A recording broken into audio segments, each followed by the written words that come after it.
Hey, podcast. Today we have a really special treat for you. We had the opportunity to sit down with Professor Donald Shoup.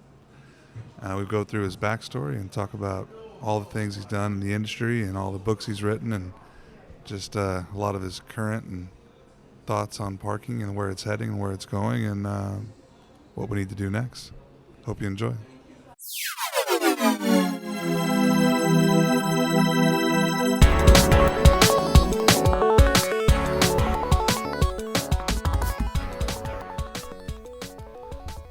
Hey, this is Lester Mascon, and you're listening to Parker X, and today we're sitting with Professor Donald Shoup, author of The High Cost of Free Parking and Parking in the City, and several other publications you might have read. I'm sure most people have heard of him.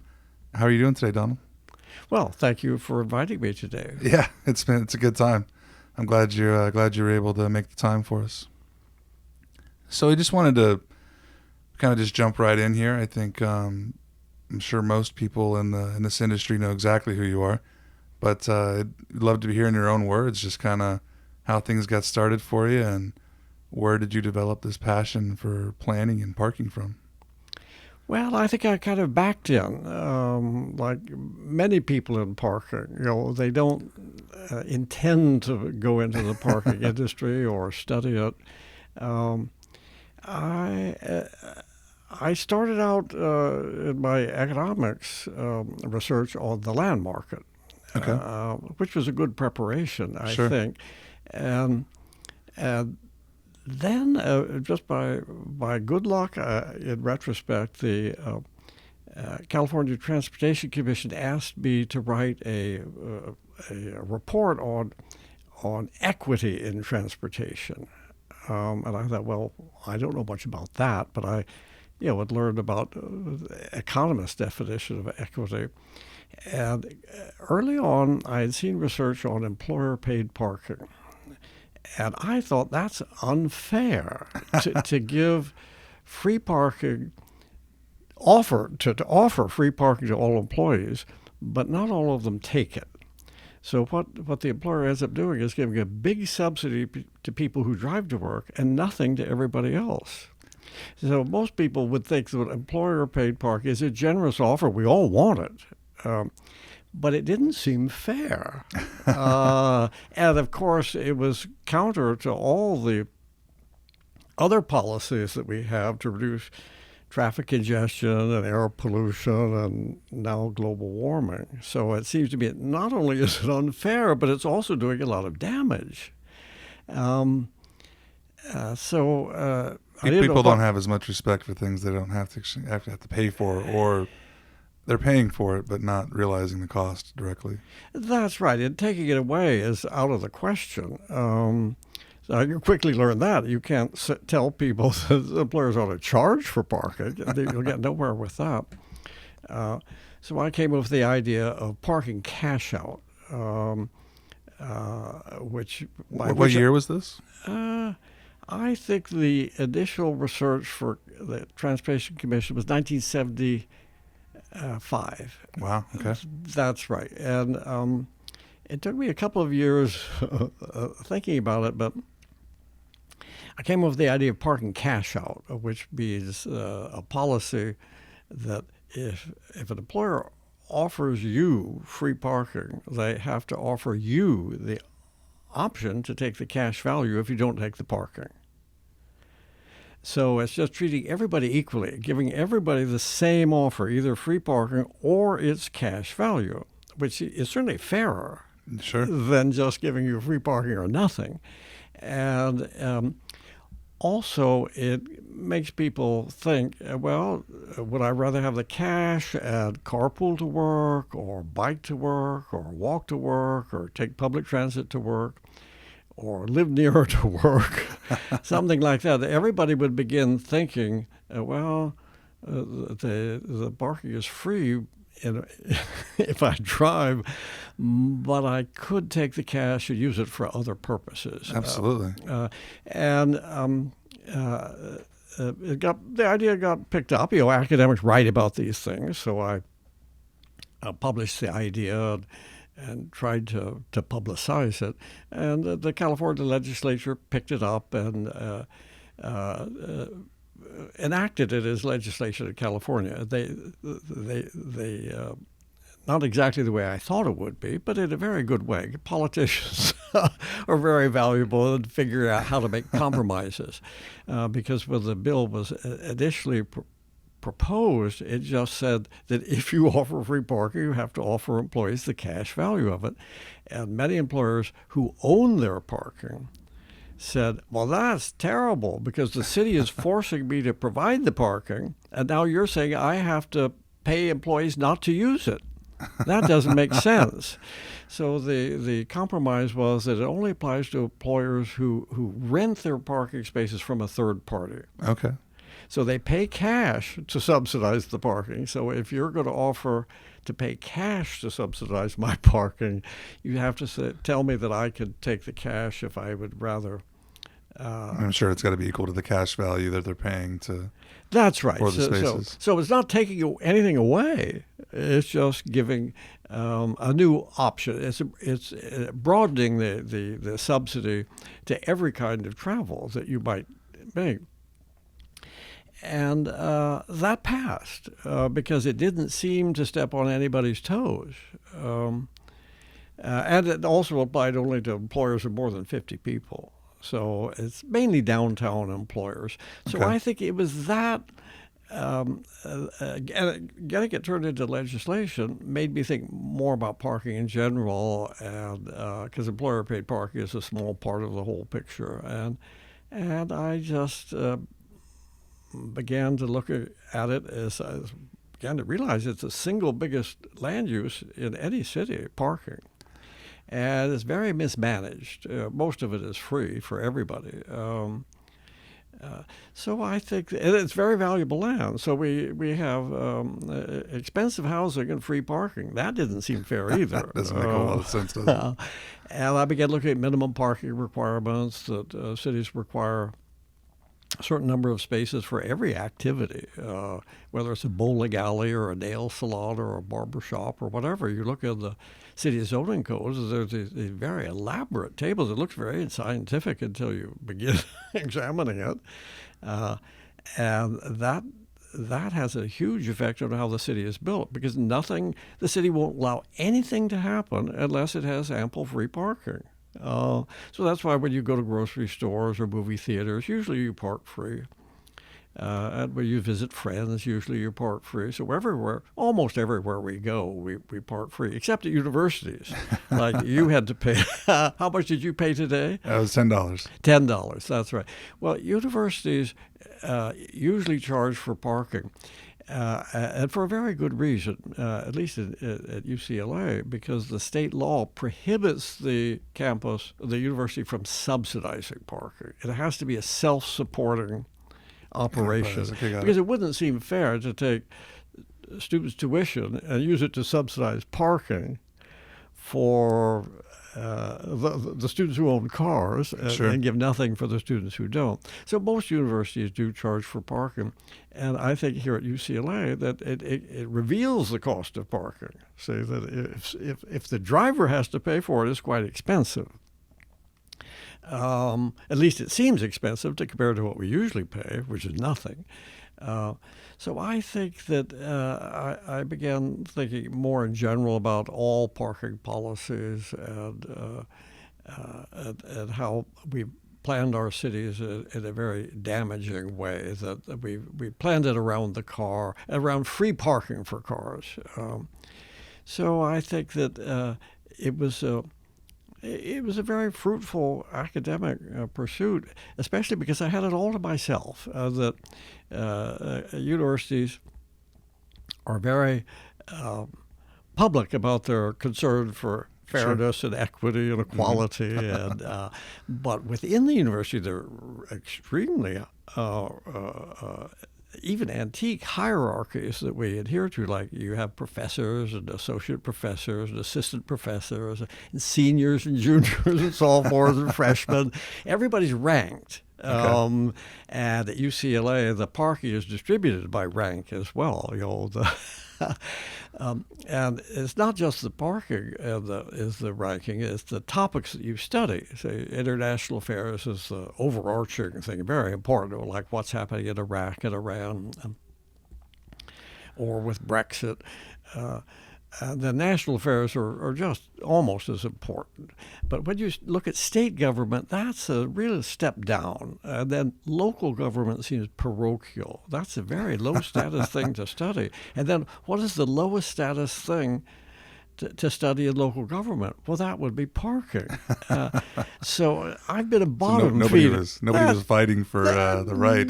That's right. I've been a bottom feeder all of these years, but there's a lot of food at the bottom. It's a huge industry that has been neglected by academics, or it was neglected. Now there's almost a feeding frenzy because a lot of academics have gotten interested in parking, and there's a lot of good work being done, but still most of our policies are stuck in the 1950s. I remember I was kind of re-listening to some of the high cost of free parking, just thinking about how cities are just designed around the car, and I read it a long time ago, and it was good to re-listen to lots of parts of it, and thinking about a restaurant in a suburban environment where there's more land devoted to the surface lot parking around the restaurant than there actually is the thing that you're going there for. Just, it seems ridiculous. Oh, much more. The standard parking requirement for a restaurant in the United States is 10 parking spaces per 1,000 square feet of restaurant. Well, the average parking space with the aisles and the entry is about 330 square feet per space. So 3 spaces take about 1,000 square feet of land. So if you have to have 10 spaces per 1,000 square feet, the parking lot is about 3 times bigger than the restaurant itself. That's crazy. And a lot of times the spaces are unused. So I think that when you look carefully at parking requirements, it's a house of cards. That each parking requirement, taken separately, may seem reasonable. I have 10 spaces per 1,000 square feet. And who's to say it should be lower or higher? But I think that it's based on trying to estimate the demand for free parking. At the peak demand for free parking, and the drivers don't pay for it. I think a city where, well, like LA, where everybody happily pays for everybody else's free parking is a fool's paradise. The cost doesn't go away just because the driver doesn't pay for it. It's interesting. If you were to, I sat with a real estate or the real estate investment trust recently, and talked about the how they're always giving away parking to when they're renting out the office space. So they'll take this beautiful high-rise office space downtown, and part of what the leasing department gives away to encourage people is free parking up to a certain amount, or reduced parking in some way. And we were just talking about that, that's like tenant improvements is usually what gets given away initially, but that's a one-time fixed cost, where giving away like free or validated parking in some way, that's ongoing. That's never goes away. And it just gets more expensive as time goes on. So it's probably one of the worst things they can do in that environment. Well, that's right. And it gives the wrong incentives to employees that parking cash out can help to reverse. That I was talking to one of my students who said that his girlfriend had moved into a new apartment building in downtown LA, and he thought she was overpaying, that the rent was too high. And she said that and she had moved there from an apartment in the San Fernando Valley. So now she moved downtown. And she said, well, my employer began to offer parking cash out. And I had previously driven to work, and I thought, well, I could take this cash and use it as a rent subsidy. Oh, yeah. And so she walks 3 blocks to work.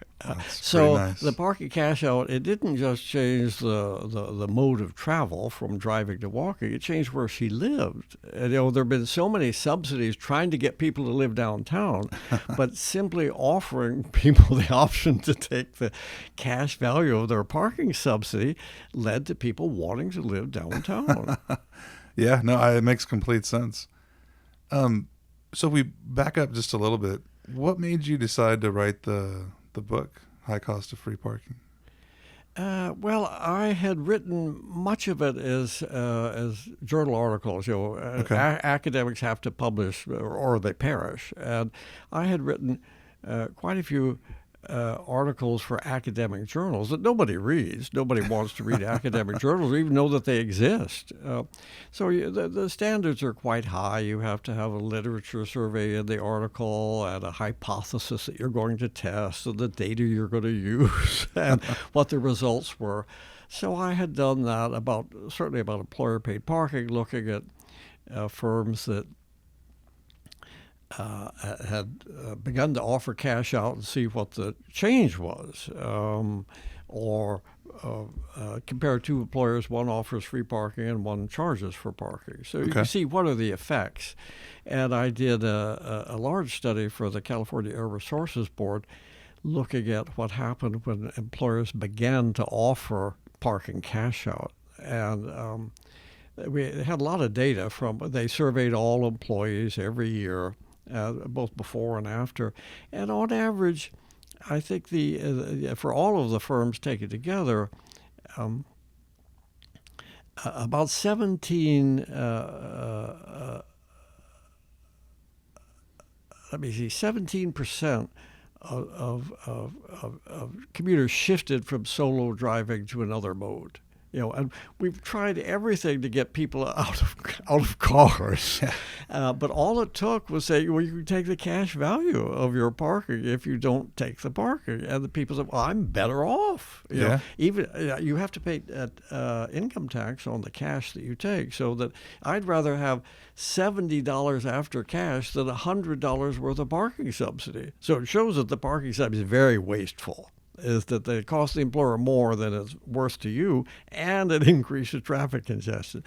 So I think I did a lot of studies like that, and then I began looking more at planning for parking. What we force developers to provide or businesses to provide, and I began to think, well, this is crazy that students learn nothing about parking requirements in planning school because the professors have nothing to teach them. The only thing that planning students learn about parking requirements is that whether it's the ratios, probably the tried and true ratios. Well, they don't even know that. All they know is that if they're trying to develop, say, low-income housing, it doesn't pencil out because of the required parking. So they know it gets away in the way of everything they really want to accomplish. So they want to get people into mass transit, if they want walkable neighborhoods, if they want active transportation, or a lot of them are bicycle advocates, that the minimum parking requirements get in the way of everything they want to do. But when they graduated and worked for a planning department, all they could do is enforce the parking requirements. They can't, When they vary so wildly from city to city, like you were saying, I mean, they got to learn it from wherever they're heading. But they're not committed to it. They just think this is the way it's always been.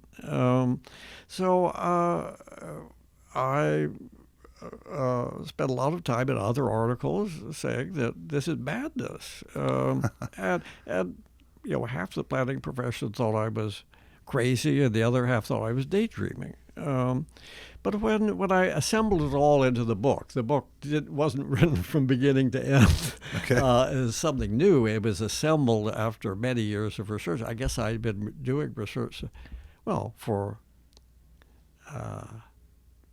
30 years worth of research went into that book, putting it all together.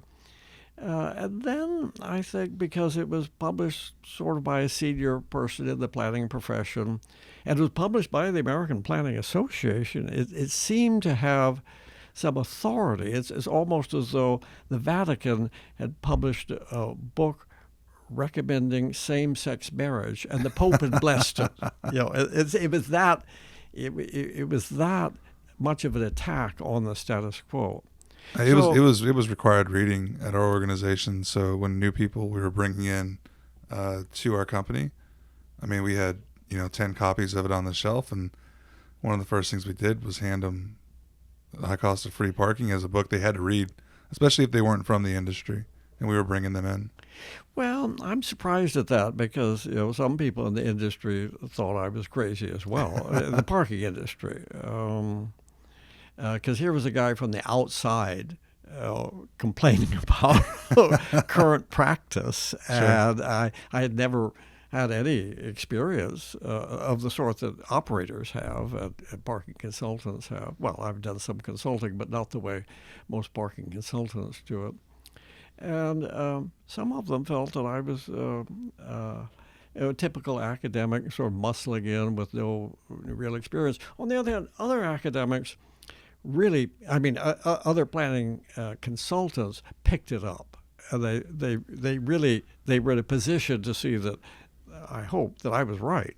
That they knew from their personal experience that what I was saying about parking requirements was crazy, that they were crazy. Well, just applying these general rules to them in any sort of fashion just doesn't make any sense when you can consider, the biggest thing is how many employees. Like, you look at the same square footage store that has 10 times the employees as the other, and then all of a sudden you're trying to apply just a simple matrix to it, and one has completely different level of activity and different people showing up, but just going by square footage and then not taking into account public transport and all the things that go along with it. I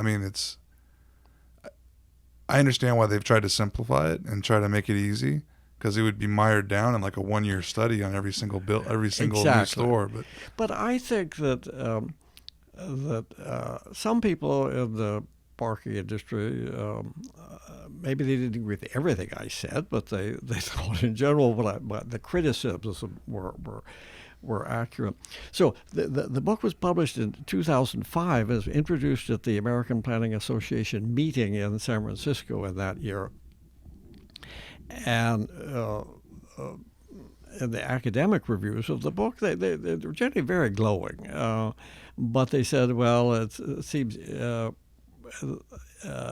worth a try, but probably too difficult to reform. It's almost like as difficult as the Prohibition or the Reformation. It's just not a huge social change that we can't handle. But the American Planning Association has its this year's meeting in San Francisco again. It returned to San Francisco after 14 years. And during those 14 years, San Francisco had done almost everything I recommended. They began charging variable demand-based prices for on-street parking, and they removed all off-street parking requirements. So what had seemed unthinkable had begun to be doable.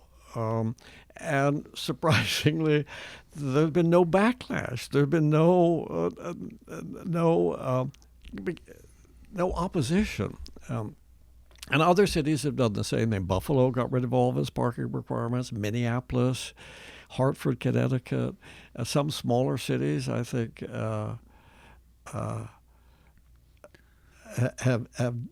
have done it, and the sky doesn't fall.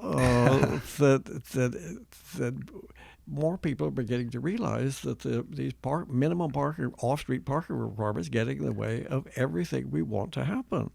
And they encourage things that we don't want to happen. They encourage congestion, they encourage air pollution, they encourage global warming, and they prohibit walkable neighborhoods. They prohibit infill development, so that they're really so counterproductive. But I think that still it's a long road ahead to get parking right. So what do you think about, like, if you were to rewrite that book today, like say starting from scratch, with all the new influences, the Ubers and the Lyfts and I see birds all over campus and the little Imes, those little scooters and stuff everywhere.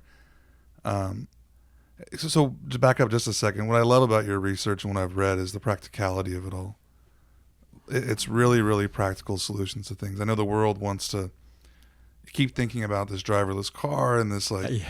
20-year out, like kind of like, dystopian future of parking and kind of how we're going to transport. But if you think about the next 10 years, 5 years, what would you change? What do you think those influences are today? Like, and what would you say differently right now with those things coming? Because a lot of cities push back on the Ubers and Lyfts and the Limes and the Birds. And I think they encourage more things that they want. Well, I had a chance to revisit this because I published a second book called Parking in the City, Okay. which came out just last year, which was the updating of the book and telling about what has happened since then in response to the book. And so the introduction to it is about 50 pages long. It's a short version of the book, updated with since Uber and Lyft, and not Bird came along after that, but saying what I would say differently. And then I invited, I think it turned out to be 47 other authors, practitioners, consultants, and academics to write about what has happened in implementing these ideas. How did they start charging demand-based prices for curb parking? How did the city eliminate parking requirements? How did they institute these parking benefit districts where you take on-street meter revenue and use it to pay for public services in the metered area so that everybody can see that, well, maybe these meters are not a bad idea if they fix my sidewalk, if they give me free Wi-Fi, if they have clean the sidewalks every night, so those are the three basic things I talk about is the reforms are remove off-street parking requirements, charge demand-based prices for on-street parking, and to make it popular, spend that revenue in the metered area so that the residents and the businesses can see the meters are on their side. They're not working against me; they're working for me. If we didn't have the meters, I wouldn't have my sidewalk cleaned every night and pressure washed twice a month, or I wouldn't have free Wi-Fi for everybody in the area, or say in Boulder, Colorado, they give a free bus pass to everybody who works in the metered area. So, would Boulder be better off if they had free on-street parking and nobody got a free bus pass? So I think that telling those stories help to convince people that these ideas, they weren't idealistic and utopian. They were very realistic and practical, and they're working in cities all over the world now. Say Mexico City got rid of all its parking requirements, changed them to maximum parking limits, and began charging for on-street parking and spending the revenue in the area. Because when you do that, it makes it less cost prohibitive for local businesses to come into the area. And then the revenue that the city loses from in lieu of fees, they just generate through parking revenue. Is that right? Yes, I think so. And I think it took me a while to realize that a planner should have known this, but that the parking requirements don't affect only new development. Say how many space you have to provide for a new restaurant. They have a second and even more damaging feature in older areas. It doesn't say how many parking spaces you have to build. It says what we will allow to happen in a building. So if you want to convert a storefront from a shoe store, which requires 2 spaces per 1,000 square feet, to a deli or something, into a restaurant that requires 10 spaces per 1,000 square feet, because many people would go to a restaurant and the shoe store went out of business. You go to the planning department, they say, well, where is your required parking? So it restricts what cities will allow. It doesn't say how many spaces have to be required for a new building. It says what's allowed in an old building. So the parking requirements make it very hard to revive an old area. They just prohibit a lot of uses for a gym or a restaurant or anything that has a higher parking requirement. You just can't open that up. But once you got rid of the parking requirements, say in Redwood City, where this happened very early, was a planner there who picked up on the high cost of free parking very quickly, Dan Sack. He was the parking planner for downtown. He thought, well, this would work, and they implemented it. And Redwood City, it's in Silicon Valley. It's called Deadwood City. It was a nice old town, but the main street had no meters, and it had parking requirements, so you couldn't open restaurants. So they fixed the parking requirements and put in meters, and there was an explosion of new renovations for restaurants. Just think of all the people that were employed and all the sales tax revenue and the meter revenue. The parking lots don't employ many people. No. But if you convert it to something like a restaurant, it'll employ a lot of people and make life better for the customers. No, I think everybody can be better off. So I think the world will be better off if drivers always paid for their own parking. It makes sense. I mean, it changes people's habits too drastically. Yeah. And I think for the parking profession, it would be better. I think there's some parking professionals that I've heard of. You probably have interviewed John Van Horn, who knows everybody in the parking industry. And he's written on several occasions saying that some parking consultants say that they have to come into town and clear up the mess that was made when I had been there. And I've always asked, well, can you tell me what these cities are and what was the mess and how did they fix it that I caused? I've heard nothing in response. But anyway, I think that parking consultants and the parking industry in general have a lot to benefit from what I've been saying, because instead of just providing as many spaces as the city requires, you'll have to, as a new developer, you have to say how many spaces are the right number. And they don't know. They'll have to get a parking consultant. They'll know how much the spaces cost, and they know what the turnover is. They know a lot about about parking, an awful lot that will definitely be needed if every new development has to decide for itself how many parking spaces should I provide. Because it depends on what the customers demand and what's going to happen in the building and what the price is charged. I think one of the most interesting areas that I've been working on is Inglewood. Mm-hmm. So with you have the new Rams Stadium being built, and they're charging for parking when you go to that event. It's quite a lot. And then you have the Clippers potentially moving in there as well. Yeah. And then you have the San Diego Chargers relocating there.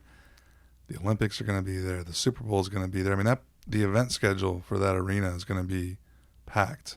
Yes. And when you look at the surrounding businesses, none of them have controlled parking currently. Yeah. Costco's and all the other businesses around there.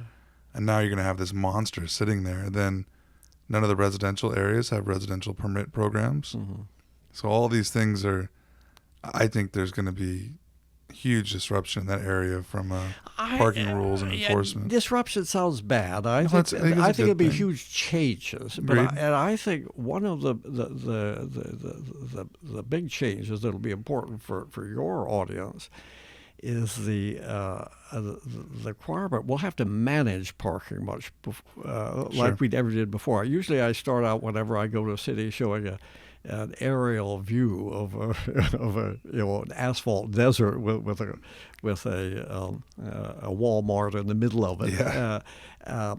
And I say that there's ample free parking. There's no demand for any parking equipment or any parking professionals. But if we then allowed Walmart or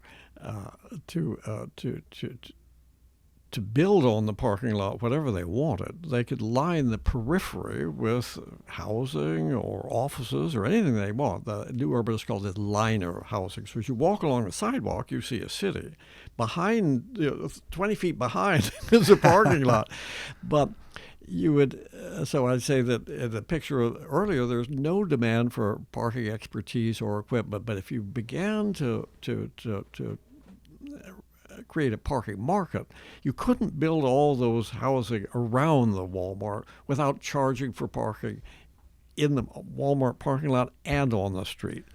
So it created demand for more parking expertise and more revenue control equipment. So I think that you'd have to charge for on-street parking, so you'd want meters or... That's something Inglewood doesn't do much of either now, is they don't charge for on-street parking They don't. either. So I think it would be a terrific boon for the parking industry itself. And it's fortunate for me that the technology, as you know, in parking has just exploded. Since the book was published, it had nothing to do with the book. It was how the technology is so improved. So I didn't think when I was writing that book, well, how do they measure occupancy? How do they vary the prices? I knew it could be done, but I didn't know how it would be. But now there's all kinds of occupancy sensing and variable pricing, and that it makes it very practical to do what I was recommending. And I think I've been lucky that just because there are so few other academics who have studied parking, that a lot of practitioners, asked to come see me like you have today.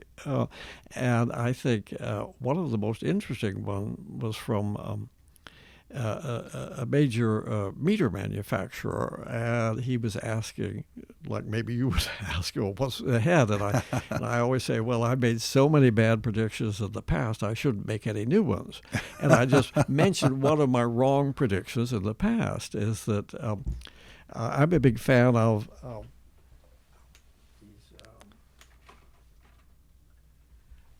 in-vehicle parking meters. Oh, okay. A number of companies make them. They're big in Israel, and at the time my book came out, they were spreading to campuses and things like that. That it's an in-vehicle parking meter about the size of an iPhone, and it's like a debit card for parking. And when you start parking, you turn it on and hang it in the window to show that you're paying for parking. And then when you leave, you turn it off.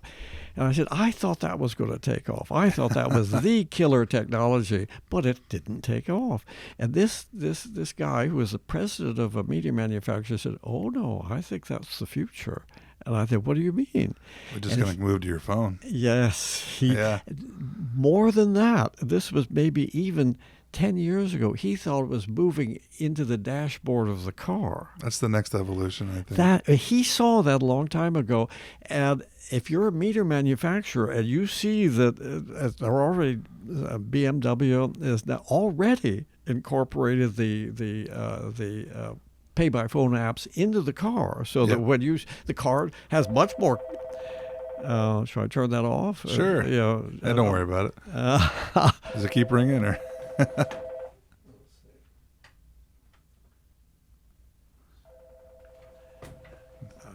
Well, this meter manufacturer who could see that it was moving onto the iPhone and it was going to move to the car, and he knew that all his business model was endangered. So he had to get ahead of that. I thought that was very interesting. Yeah, I'm more interested in that. So I think of my own vehicle right now, and I've got a guidance system, and like I've got, I have a GPS inside the vehicle in the dash of the car, and I never use it, ever.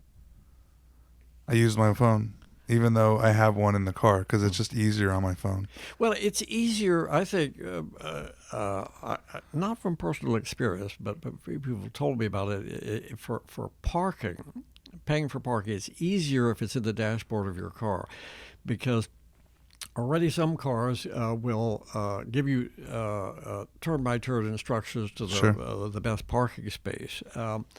And then if it's an on-street parking space, as soon as you park, you just touch a button on the dash, because it knows your credit card number, it knows where it is, it knows what the price of parking is, it knows everything. Or you can just say it out loud, too. That'd be nice if it was all voice activated. And then as soon as the car moves off, it stops paying for parking. So you don't have to do anything else. So your only active part of this is to touch the dashboard to say, I'm paying for parking. Yeah. So I think that will probably spread to cars, and it will make the I think from an on-street perspective, that's probably going to work really well. But, and, when you get a city, you get a really big environment for that sort of thing. Bringing the private sector into it's probably going to be a little more different. And I don't know what platform's going to win out. Well, we already have the platforms in places like Spot Hero we do. or Park Me that I'm sure. But even those are fractured. But right? I think BMW doesn't own one of the apps already. Park Mobile, and then Volkswagen owns Pay by Phone. So that will be incorporated into the car itself, so that it'll be frictionless parking, as they say. Sure. And the license plate recognition is one of the other amazing technologies that came out since 2005, at least popularized. And I think it became practical to apply it to, not for only the reason of just securing your revenue, which was airports do it, became more of a frictionless enabling or parking enhancement. That's right. It will be much more like the argument that I made would in the book in 2005 was that it'll be like paying for telephone calls, as you pay for when you pay for long distance calls. You pay for as long as you talked, and the price varied by time of day and for whether you're calling it to Paris or to Santa Monica, and you didn't think about it at all. See, all the charging was done electronically, and you got a bill at the end of the month. Well, now I think it'll be the same thing with parking, except it'll show up in your credit card bill if they sort of stay the same as they are. Sure. So I think that the equipment manufacturers stand to benefit enormously from converting parking from a free good everywhere into something that everybody pays for it. Where do you think the parking operator stands in all this? Well, I think that they will benefit a lot. When I mentioned you earlier that UCLA has just shifted to pay-by-plate permits, and they're so much easier. For one thing, when you buy your permit, you do it online. You just report what your license plate number is, and you give your credit card, and then it also stops sharing of permits as well. Yes, yes, exactly. It has a lot of advantages. It's very easy to enforce them as well. But UCLA says it saves $400,000 a year due to the shift from the old system with gates and tickets and things like that. So it's easier for the user, it's cheaper for the university, it's easier to enforce, and it's high tech. So I think that this high technology is ready for implementation everywhere in applications that maybe 20 years ago people would have thought would be impossible. The parking meter itself wasn't invented until 1935, but most cities' parking meters are functionally identical. You put your money in and you hope to get back before your time runs out. Has any other method of payment not changed in, 80 years? That it was the most stagnant industry, maybe outside of North Korea, that you can think of. Sure. But suddenly it's in the lead in terms of the speed of change. It's... I suppose operators are sort of worried about installing anything new because 3 years later it will be obsolete. I think you got to be certainly looking at something that's, for the first time ever when I talked to someone in my normal job, they wanted to know our development path as part of their evaluation of which product they were going to purchase and where we were heading. And that was the first time I'd ever been asked that. Oh. And I thought it was the most relevant question that anyone ever could have asked as a definer of what sort of technology they were going to purchase. They wanted to know where we were going with it. Well, yes, I could see that. I think that I do talk to a lot of manufacturers, and they're so customer oriented. It's a wonderful industry that they're always looking at some way to improve what they can offer. And I'm impressed with the ability, maybe all of them, but some of them in particular, that the data that they can provide to the operator, it isn't just the ability to charge accurately, but it's to be able to display the data so that the operator can take it and easily understand it and act on it. Say San Francisco does a good job that I'm sure you've heard of SF Park, where they vary the on-street parking rates to. I remember the first incarnation of it with the sensors that were in the road. That's right. Yeah. That's right. And so, but they also do it with the I think 17 off-street garages. See, the city owns a lot of off-street garages. I was involved in the installation of the systems that went in out there, so I'm very familiar with it. That's right. So they vary the prices by time of day, and they've been able to change the prices in a way that makes sense for the city. They used to get, even in the public garages, they would give the early bird rate. If you got in before 10 o'clock and stayed for the day, you got a huge discount. Meaning if you drove in at peak hour and left at the peak hour, you get a huge discount. So they scrapped that entirely. And now if you come in before the morning peak or after it ends, maybe before 8 and after 10, you get a $2 discount. And if you leave I have never even outside thought the about evening pack, that's another $2 discount. So they completely reversed the early bird policy and saying that if you arrive and leave outside the peak, you get a discount. And then they have different prices at different times of day. Yeah, that's crazy. When you think about a restaurant that offers like an early bird dinner discount, it's always during the off-peak hours. But in a garage, we're doing it during the on-peak hours. So I think that the garages themselves will begin to think the parking operators will begin to think that, we now all these data, we could use them to optimize it for ourselves, but also I think that will tend to optimize it for the city. And one of the things that I'd like is that you see a couple of operations near the airport, they give a top deck discount.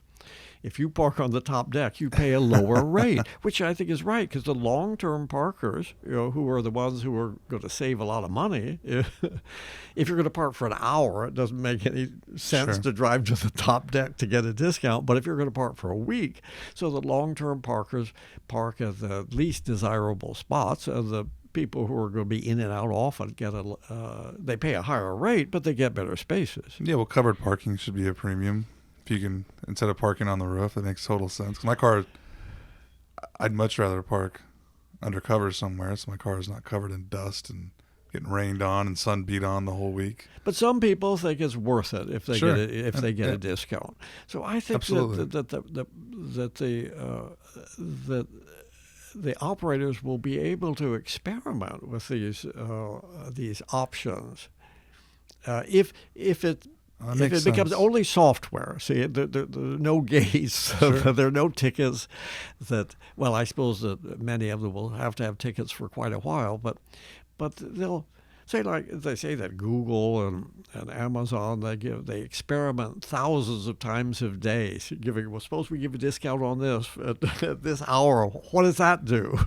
Yeah. And I think that garages will be able to not do it that carelessly, that easily. With all the data points, they'll get feedback quicker on what the effects were, though. That's right. And say in L.A., we have a program like SF Park. It's called LA Express Park. It operates a bit differently, but it has the same kind of sensors and the same kind of meters. But the data is collected and it's sent to France to be analyzed by I think, conduits. Xerox used to do it. Okay. But they have a very highly mathematical operation there. They're very expert at programming and things like that. Then they send back the recommendations for prices for the next month. So I think that it'll become much more scientific, and I think that the operators will be it will enhance the profession. I think it will, because the parking profession doesn't have a great name in the world. It's a really good point. Thinking about all the data that now becomes available, the need for enhancing the talent within that area to actually use that data to make really intelligent decisions. That's a really good point. That's right. I'm sure it will improve the self-image and the public image of the parking profession, because there's so many things now where you go into anything on campus is that the high technology is so impressive. Well, I mean, we have doorbells that take photographs of you and tell you send you emails. And Yeah. somebody's at your front door. Do you want to talk to them? that I think that parking will become, it will become, as they say, seamless and easy to deal with, but behind the scenes there will be a very elaborate technology. I agree completely. That's good. So I think we're going to go ahead and we should probably go ahead and wrap up. It's a little longer than our normal episode, but it's been absolutely just wonderful talking to you about all this stuff. Any final thoughts you'd like to leave us with? I think we've made huge mistakes in our parking policies in the past, and we're paying a very high price.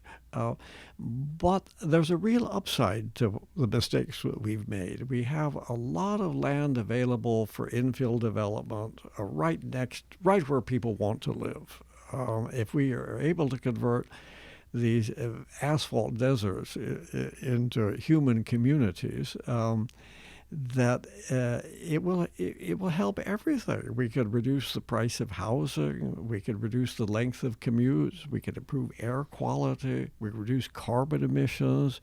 We could make money. We could have the on-street meter revenue will pay for a lot of public services, planting trees, cleaning sidewalks, and providing Wi-Fi. I think if we get parking right, it will help cities and the economy and the environment and the planet. Thank you. That was good. You're welcome. I certainly appreciate your time. Hey everyone, thanks for listening to the podcast. Having a great time doing this. If you're enjoying it, if you're getting value from it, please leave some feedback. Please subscribe. There's a lot of people listening, not as many subscribers. So if you could subscribe, comment, and share it. Please share it with your friends. Share it with your family. Tell your mom. Tell your dad. Tell everyone. Thanks.